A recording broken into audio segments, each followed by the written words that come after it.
Hello and welcome back to Takasha Talks Tons. I'm Takasha and I'm about to talk tons. I'm bald now and I also have a microphone. I hope everyone's been doing well. I have been unbelievably busy for someone that has agoraphobia and severe anxiety and doesn't like leaving my house. It feels like the only thing that I've done for the past 2 weeks is not be inside of my house. So that's been awesome. I have been at the dentist, which was insane. I went by myself and she shoved a heap of gel in my mouth. So go to the dentist. I didn't have any cavities. I've never had a cavity in my life.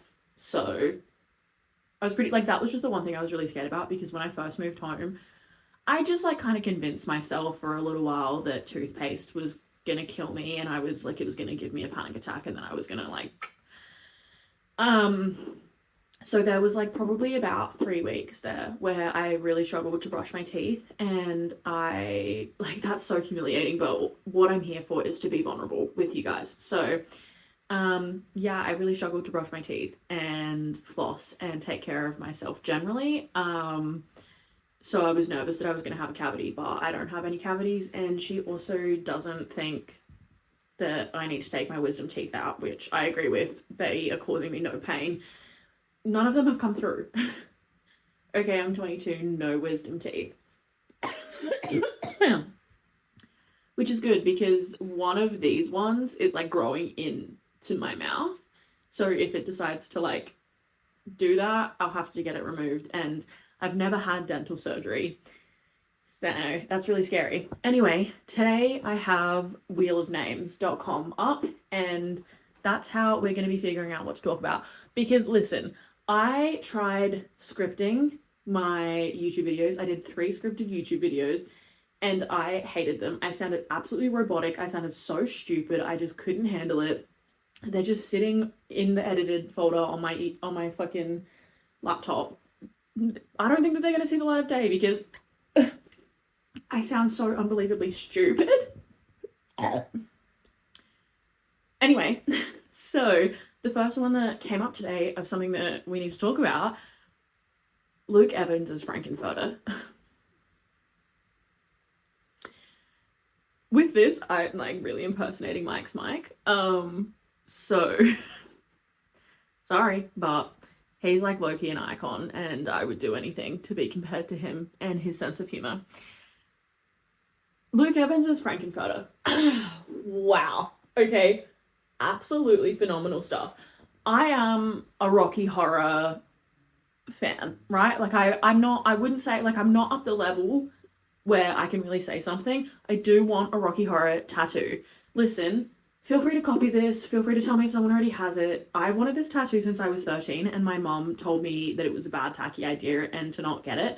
But I'm 22 now and I can do whatever the heck I want to. So anyway, it starts like up here or behind my ear. I'm not sure where I want the starting placement to be, but it says anticip. And then on my inner thigh, it says Asian, anticipation, but it like, if you get it, you get it. Like, do you know what I mean? So naturally, I think that Tim Curry as Dr. Frankenfurter is probably one of the sexiest things in the entire fucking world. And I watched that video and I was like, yeah, okay, so this has defined my sexuality probably for the rest of my life. I want him really bad. And so seeing Luke Evans as Dr. Frankenfurter, I was like, oh, cool. This is probably one of the best things that's ever happened to me. Like, you know, that Lego Man movie, like, reaction gif that people use? That's how I felt. Like, I just opened my phone, boom, Luke Evans as Dr. Frankenfurter, and it was like, whoa, do you know what I mean? Wow, like, where do I even start? I feel like there was a time in like 2020 where a lot of people were like, it's hot when dudes wear chicks' clothes. Like, it's hot when dudes like experiment with their sexuality and their gender and da da da da da. And so like they started wearing those like bullshit anime girl skirts where they like have the like pins like the pin straps along the bottom and like thigh-high socks. And like, hey, if that is what you're into, no judgment here, but like, I meant Frankenfurter. Like, if I had a mandem come over and he opens up his trench coat and he's dressed as like Dr. Frankenfurter underneath that, yeah, he's getting it. That's phenomenal stuff. So, wow. Do you know what I mean? Like, I just, oh my God. I think about it all of the time. Like, I'll be laying in bed and I'll be like, I'll be having like an OCD or an anxiety spiral. And then all of a sudden I'll be like, Luke Evans is Dr. Frankenfurter at the Tony Awards. Wow. Computer, show me him naked, please. Show me him naked. Show me an edit of Luke Evans' Frankenfurter and Tim Colley's Frankenfurter naked kissing, please. Computer. Thank you, computer.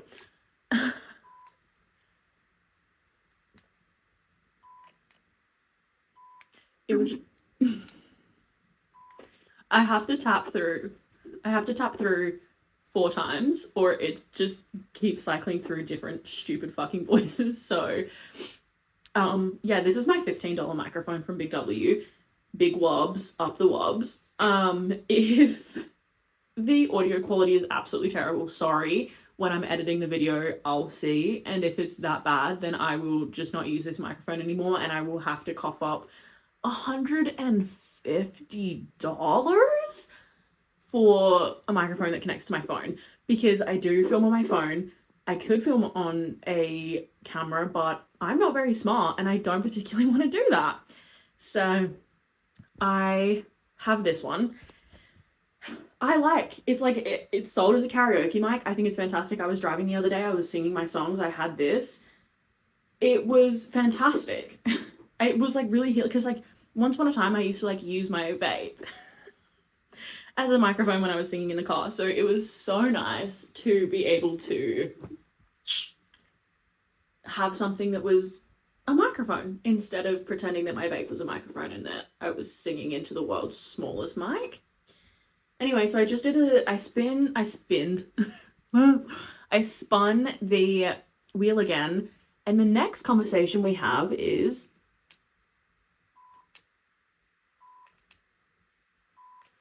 being stupid. Let's fucking go. I have always felt for my entire life that I was not as intelligent as I should be, or as other people expect me to be, or as intelligent as other people think that I am. And it genuinely crushes me. Like, I will be having a conversation with someone, and the amount that like someone will tell me or like start speaking about something, and I feel this is actually like a big thing for me, because I have very little feelings of embarrassment, right? Like, if if I'm in a workplace and I don't know how to do something, I have no problem asking someone how to do something. I have no problem like asking someone to explain something. Like, if people assume that I don't understand, I prefer that. The amount of conversations I've had specifically since I had my nervous breakdown, I moved back to Adelaide, and I've been like branching out my friendship groups, and I've been interacting with a lot of people that are significantly more intelligent than me, and they will start talking about something and they will just assume that I understand like a very niche reference or a very like niche, highly intellectual thing that they say. And then they just like keep talking, or even sometimes like they want me to comment on it. And I'm like, oh my God, this is so embarrassing. And so then I just have to proceed to say the most vague fucking shit in response and like hope that it passes off and that they don't think I'm the biggest fucking dum-dum in the whole entire world. It's awful. Hang on, I feel like this light might be a little bit too harsh. And I would also like to say, I don't think that being book smart is like the main goal of the world, right? Like, some of the smartest people I've ever met in my entire life have read one book in their whole life. Do you know what I mean? Like, they are so well spoken, or they have such a level of wisdom and deep innate intelligence that you know, and it's so weird to me because sometimes like they'll apologize for not being so smart or whatever, and it's like, who are you talking to right now? You're probably one of the smartest people I've ever met in my entire life. Like, I know one of my best friends has an insecurity that they're not very intelligent, and she just straight up is. Like, she is one of the smartest people I've met in my entire life. Like, just the most insane amounts of wisdom and an outward emotional intelligence that is hardly comparable to anyone else I've ever met in my entire life. But when it comes to me, it feels like I'm teetering on a level of averageness that is unbearable. Like, if I was 20% less intelligent or 20% more intelligent, my life would be significantly better. If I was 20% less intelligent, I probably wouldn't care about it as much. It would probably, like, I would probably have been able to make my peace with it and it wouldn't bother me. And if I was 20% more intelligent, then I would be academically more successful, and that would have made my life significantly better. But because I'm teetering on this level of averageness, it feels like every day and every possible outcome of my life, like, not to quote Sylvia Plath, God forbid, it feels like my fig trees, like all of the figs, not only am I paralyzed by this indecision and this choice paralysis, but also when I do decide to go and reach out for these particular figs, pardon me, sorry, they're just out of reach, and I don't have the building blocks or the ladders or whatever that I need to reach this fig. And it's made worse by the fact that there are so many people around me that are like, oh, just like grab the fig. Like, we can see that you can reach that fig, or like, I can reach that fig. Can you not reach that fig? And it's like, oh my God, brother. Also, this is total side note. I was on Pinterest, and sometimes on Pinterest, like a quiz thing will come up where it's like, take this quiz to see blah, blah, blah, blah, blah. Take this quiz to like see what mystical fairy you are. Take this quiz to see what emotion you are. And motherfucker, I am always gonna take that quiz. It's on UQuiz, and the people that create those quizzes are like, oh my God, stunning. And like, I know that a majority of them are teenage girls, icons, genuinely icons. I love them so dearly. When I was a teenage girl, I could only wish to create something like that and have people actively interested in taking it. So I took this quiz that was like, what does your love taste like? And I take it and I get one of the most rare answers. Every time I take a UQuiz quiz and it comes up that like I'm in like the lower percentile of the answers, I just feel so niche. Anyway, so I take this quiz and it comes back as your love tastes like figs. And it gives like a whole like little spiel about like something that this person has written, and it's usually so eloquent and so beautifully written. I'm allergic to figs. It is one of the only things that I'm allergic to. And it was like, is that not just irony in its finest? Like, I honestly genuinely feel like, low-key, I'm gonna be putting something like that in the book that I'm writing, where it's like, just like, that is fucking ironic. And I feel like that sums up exactly the type of person I am, and exactly like the outlook that I have on love is like, am I gonna actively search for love? No. Am I gonna take a quiz at 2 a.m. about what my love tastes like? Yes. Is it gonna come back as one of the only things in the entire world that I'm allergic to? Yeah, probably, man. Fucking whatever. Fucking whatever, man. I don't even remember how we got here. Oh, right, feeling stupid. I was hanging out with one of my friends last night. Friends loosely, we bonk. And he made a joke about something or another, or I made a joke about something or another that was like to do with a threesome, and he was like, oh, so you don't want to like go to France with me and this person? And in that moment, whatever I had been speaking about, or like whatever joke I had made, left my mind, and I was just like, what? I want to go to France with you guys. When are you guys going to France? And I just felt so left out that whatever I had just said had meant that he wasn't going to invite me to go to France with him anymore. that was probably one of like the slowest moments I've ever had. Like that was some pretty crazy processing issues on my behalf.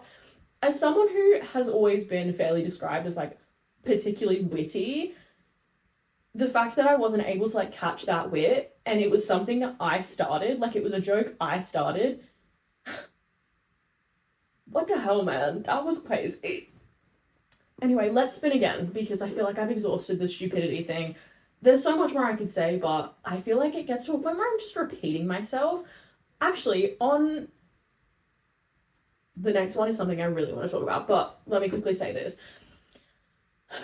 On feeling stupid, I recently have been having a really difficult time finding the exact words that I want for a particular situation or a particular scenario, and it is driving me absolutely insane. I have never really been the person that had a lack of vocabulary.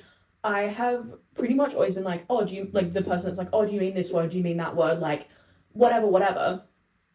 And it has always like been fine for me. Even if I couldn't remember a specific word, I was always able to like replace it, swap it out for a word that means the exact same thing, right? Like I've got a pretty decent thesaurus inside my mind. Recently, I don't know if it's because I've been searching for really specific words, but I've been having such a difficult time and it actually drives me crazy. And also, like, because of my anxiety and like my health anxiety, every time I can't remember a specific word, for some reason, like, I convince myself that it's because I'm having a stroke or like I have super early onset dementia. And I know, like, I'm aware, my conscious mind, my rational mind is aware that that is absolutely fucking insane, right? Like, that's a crazy thing to think. But I'll be talking to my mom and I'll be like, what's the word I'm looking for? What's the word I'm looking for? And then I'm like, I don't know any words. I don't know anything. I can't feel my face. So, next topic. This is something that I am incredibly passionate about, and I apologize if you guys are about to see a side of me that you haven't previously seen because I'm probably about to get like a level of passionate that is quite confronting and quite scary. Give me 1 second. Candles that look like food.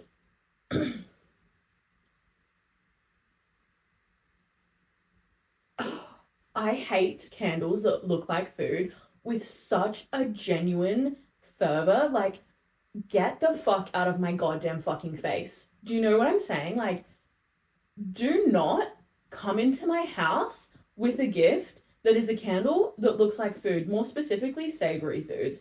I understand that like soaps and candles that look like desserts have been around for forever. I don't love them. I think that they're annoying, but I can understand because also it's typically that scent, like a birthday cake scented birthday, like a cake scented scent.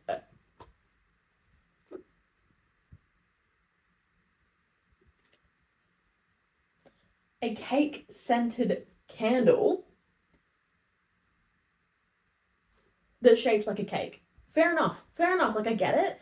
I understand. Keep that to yourself. You know what I mean? Like it's fine. You're allowed to do it. Everyone's allowed to be themselves, but like don't push it down my fucking throat. Like I don't want to be a part of that community.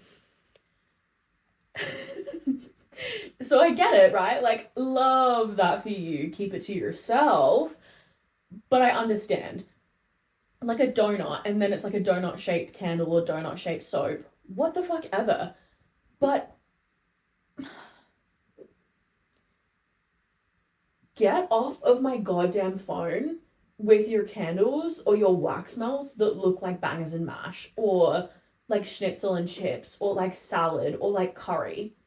I will kill you to death with my bare hands. Like I'm actually fantasizing about your demise. I don't know. And then it's just some bullshit scent like cinnamon and peach. And it's like, get away from me. Like, I actually want you to get away from me. That, the concept of that makes me nauseous. Why on God's green earth would I want to purchase a wax melt or a food or a candle that looks like a dinner? There is a special place in hell reserved for people that do that. And the thing is like, there's a huge market for it. And I think that it bugs me so much because it's like, that it looks so realistic. So, like, sometimes I'll see a video and it'll be like, And it'll be like someone cutting into a meal where I'm like, oh my god, that looks so good. And then they put it in a fucking wax melt, and I all about throw my phone. Like, it just, like, type of shit that makes me start crying on Instagram Reels. Because I'm just so frustrated with why they would fucking do that. Get out of my face. Why? Like, I actually can't. Like, I actually cannot comprehend it. Why did you do that? And it just makes me really fucking angry because, like, I can only imagine if I come home and I'm like, oh my god, like, this looks so good, let me take a whiff of whatever savory food, and then it smells like French vanilla. Like, if my mom ever did that to me, she would be out over the balcony in the blink of an eye. Like, before she could say it's just a candle, she would be gone. She would be a goner, and, like, rest in peace to my mom. You were a real one. Don't ever bring into my house a candle that looks like a savory food. Because here's the thing, you're bringing in like a tin of sardines. I'm about to make a really disgusting joke, okay? And I don't want this to reflect on me. And it's actually really, like, it's misogynistic. Like, I should not say this joke, but I'm going to because Gwyneth Paltrow is a terrible fucking person. You're bringing into my home a tin of sardines. I say, oh my god, sardines, so delicious. I love sardines. I open it up and it smells like peonies, and it should smell like this.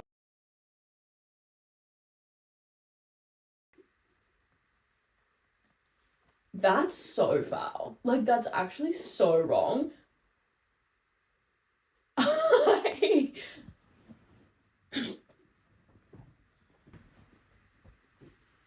I've made a severe and continuous lapse in my judgment. The comments that I made are not reflective on who I am as a person and what I believe about the specific the female genitalia.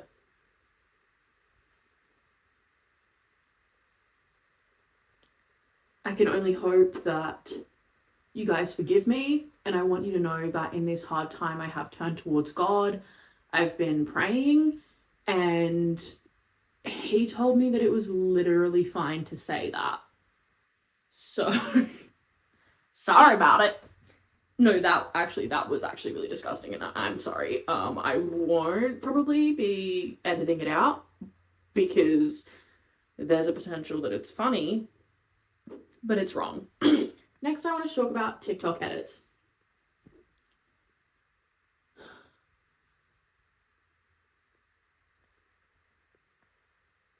What is wrong with you, motherfuckers? I don't ever see the edits where it's like, oh, like sexy Jacob Elordi dancing, Timothée Chalamet dancing, unless I actively search them out. I receive edits on my page where it's just like, hey, have you ever considered that you wanted to become horribly depressed and incredibly sad? Let me set the scene for you. I'm laying in bed. I'm scrolling on, like, what to know? Do you know what I mean? I'm scrolling on TikTok. All of a sudden, an edit comes up of Nanny McPhee. Oh my god, I haven't even thought of Nanny McPhee in such a long time. This is so good. Hey, that's that little boy from The Queen's Gambit. I've recently started watching The Queen's Gambit. This is crazy. I love Nanny McPhee. This is so good. It's that one scene where they were all being really, really bad. And so, like, she starts, like, making them do stuff. Like, all of the little kids do stuff until that boy who plays the guy in The Queen's Gambit says sorry.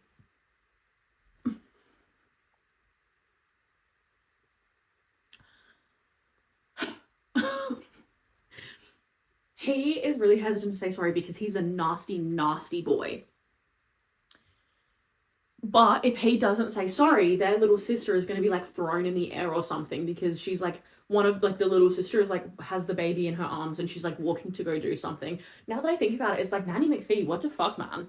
What the fucking? You cannot make little kids do that just to make them, like, behave well. Anyway, so as he's about to say sorry, and as soon as he says sorry, it switches to the Maze Runner scene where he plays Newt and he's screaming sorry at Thomas.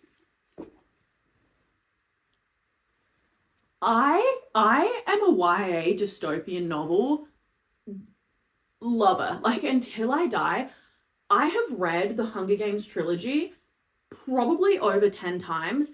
When I was a kid, I think it was the Hunger Games, the Divergent series. I know, okay? Harry Potter, the first book, Harry Potter and the Philosopher's Stone. I do not like J.K. Rowling, okay? And The Maze Runner. You could flick to a single page, read me a single sentence, and I would be able to tell you exactly what was happening in the books, right? Like, I was, and still to this day remain faithfully, a YA dystopian novel lover. I think that it is probably one of the best genres in the entire world. I think that it's so fantastic. I think that it's so accessible for everyone, and I absolutely adore it. I haven't thought about The Maze Runner in years, and if I've thought about it, it's been like a passing thought of like, oh yeah, The Maze Runner, I read that book. I donated it just very recently, but up until recently I had the entire Maze Runner trilogy. I probably should have reread it before I donated it, but that's okay. So imagine my horror when I think I'm about to watch a funny, silly little go-lucky edit and my heart gets ripped out of my chest because the motherfuckers that know what I'm talking about know that was... I sobbed like a baby when that happened to him in the books. In the movies, I think that I was a bit too young to like not just be really scared about the entire situation that was happening, but it still broke my heart.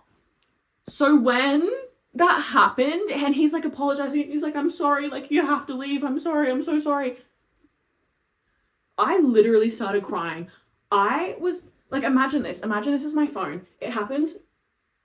Oh my God. And then I go and I tell my mom and she's like, are you okay? Like I just heard you like cry out, like sob out. And so I told her, my mom starts crying. My mom's never read The Maze Runner. Your edit has now destroyed 2 people's days. And many such cases for edit makers on TikTok. And here's the thing, sometimes I'll be driving and like when I'm driving and I'm listening to a certain song, I'm like, an edit to this would go absolutely crazy. Like, I should get into making edits because like low-key I could pop off. I could become like a crazy edit maker. And I'm like driving home thinking about this. But then I get online and I see the edits that you sick motherfuckers are making. And I'm like, yeah, so I'm not that depraved as a person and I don't want to ruin people's lives. Many such cases. If you make these types of devastating edits, I hope you understand that the art you're creating has a real, genuine, devastating impact on people, and I implore you to seek therapy and maybe stop reading. I would never ever say that to another person, but like, you obviously read books, you obviously consume art and cinema. I need you to stop. Remove yourself from the situation and go and stare at a wall, because you've really ruined my mood. Like, you've actually really ruined my mood. And it's not exactly like I can talk about it to other people, because I feel like that like a Squidward meme where he's like, and like, where I'm like, did you see the edit on TikTok where this person from this book did this thing and then there was also... Or another one, it was like a stupid... what's that show called? The Summer I Turned Pretty. I read that book, by the way, the first book. I read it in one sitting at the beach when I was 19 or 18. I think I was a little bit not in the right time in my life to have enjoyed it, but it was very easy to read. Anyway, so I was just watching a clip on that and I was just like, whatever. And then all of a sudden he like goes to say something, boom, Cedric falling dead on the ground. Why did you do that, man? Like, it's actually shocking and abhorrent. Like, why did you do that? You had no business creating that. Let's hope this next thing, as like to leave off on, is a little bit happier, because if it's...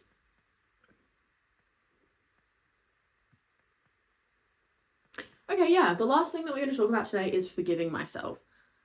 I am probably my biggest hater. I'm my biggest adversary. I am incredibly difficult on myself, and I don't know if you guys know this, but I did have a nervous breakdown. What the fucking? She had a nervous breakdown. What the fucking? Who knew? Of course she had a fucking nervous breakdown. What the fucking? Anyway, so I had a nervous breakdown. And I wrote about it on my Substack. If you even give a shit about me at all and you like don't want me to die, like you can feel free to go read that. Otherwise, like whatever, who even cares? I was actually planning on going and like laying my head down on the road and getting my head squished by a truck today. It's Takasha get her head squished by a truck if people don't go and read her Substack day, so feel free. A decent amount of my nervous breakdown was my own fault. Like we can all be honest. I did relapse into some pretty unhealthy eating behaviors.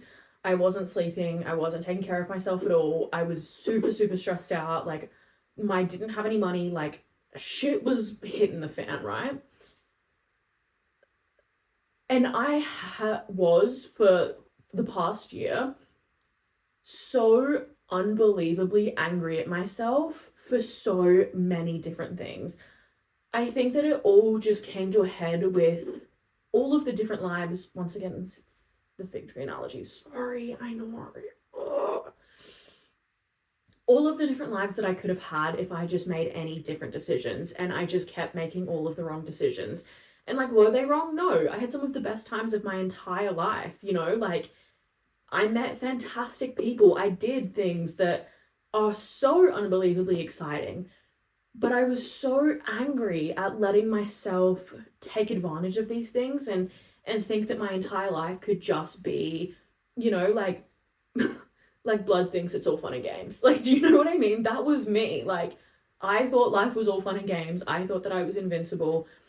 And I was so angry at myself for ruining these good things that I had going because I felt some type of vanity about the way that I looked and how I wanted to be skinnier, or I wanted to appear nicer, or what have you, you know what I mean?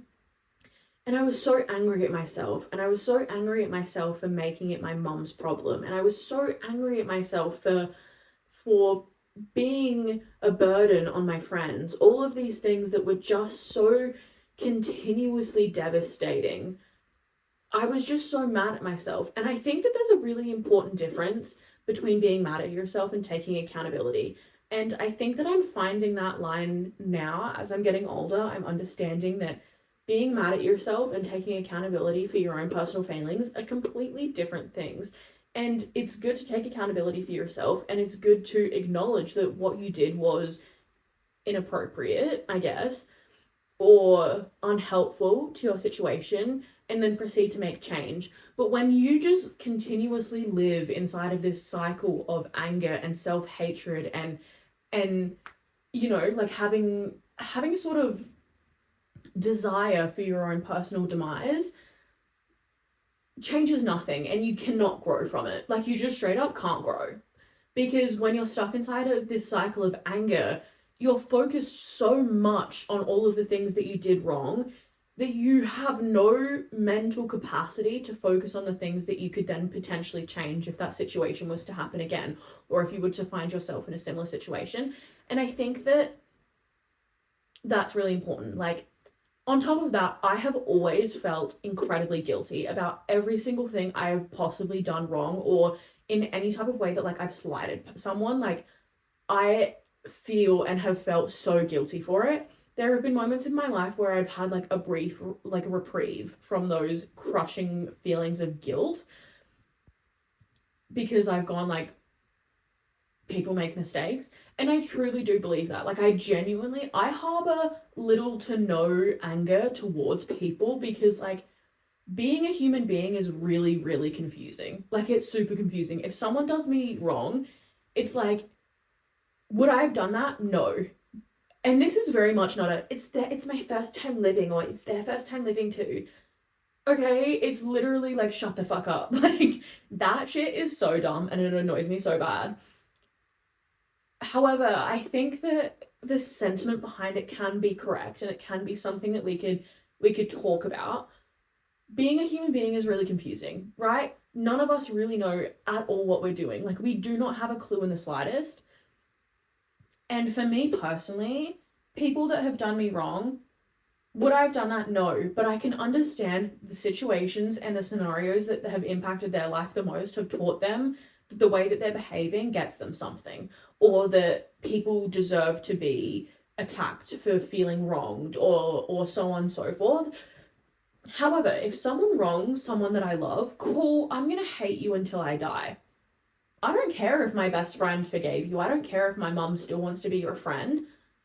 I hate you to death. And if the purge ever happens, like, you're first. Do you know what I mean? Like, someone doing me wrong, it's like, oh well, you know, like I'm an imperfect person, such is life, things happen. Someone wrongs one of my best friends, it's like, cool, I hate you to death. Like, you're the worst person on the entire world. Like, my best friend has never done, like, my best friends and my mom have never done a single bad thing in the entire, like, in their entire lives, and you are awful, and you should feel really guilty, and I hope, you know, a series of unfortunate events befalls you and your family. So anyway, I've had to forgive myself for all of the bad things that I've ever done. And like, when I think back on it, do I think that I'm a bad person? No, not particularly. I don't think that I've ever done anything that is like irreprehensible. Like, I think that I have been able to pretty successfully fix a lot of the bad things that I've done in my life. Or there have been things that I've done that maybe were not morally or ethically fantastic that I have no qualms with in my personal justice system. Like, there are things that I've said to people, or accusations that I've made. Like, I was seeing this guy and I was just like, I don't really like you. I don't really need to forgive myself for that, because I don't think that there was anything wrong about that situation.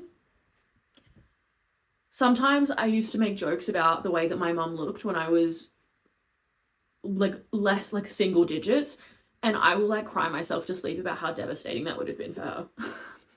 So I'm like learning how to forgive myself for these things and these behaviors as well, and just trying to find a balance within myself where I'm able to take accountability and change my behaviors, as well as like without allowing my despair and regret to crush me. That's a huge thing, is like the regret. Like, that's what I really need to forgive myself for, is the feelings of regret. And I like, that's so meta. Forgiving myself for feeling regret and feeling even sometimes like apprehension to continue at a certain task, I think is really important, because like, we have all seen those fuck ass quotes where it's like, you will never regret the things that you did, but you will regret the things you didn't do. On your deathbed, what are you going to regret not saying? So dangerous. I don't think that we should push the propaganda of regret. Out for 2026, regret. Out for 2026, the propaganda of regret. And there are things that you can regret. You can regret the way that you treated a friend. You can regret the things that you decided not to do because you, like, whatever, what have you. Regret is a fine feeling to have. There's no emotions that are the wrong emotions. But putting this emphasis on you are going to die unhappy and feeling unfulfilled if you don't do XYZ, hate it. Hate it so bad, and it permeates us all. Because it promotes this behavior of more. If you did more, if you acted more, if you behaved more, if you were more, you wouldn't be less, like, you would be less sad, which is just not true. Thank you.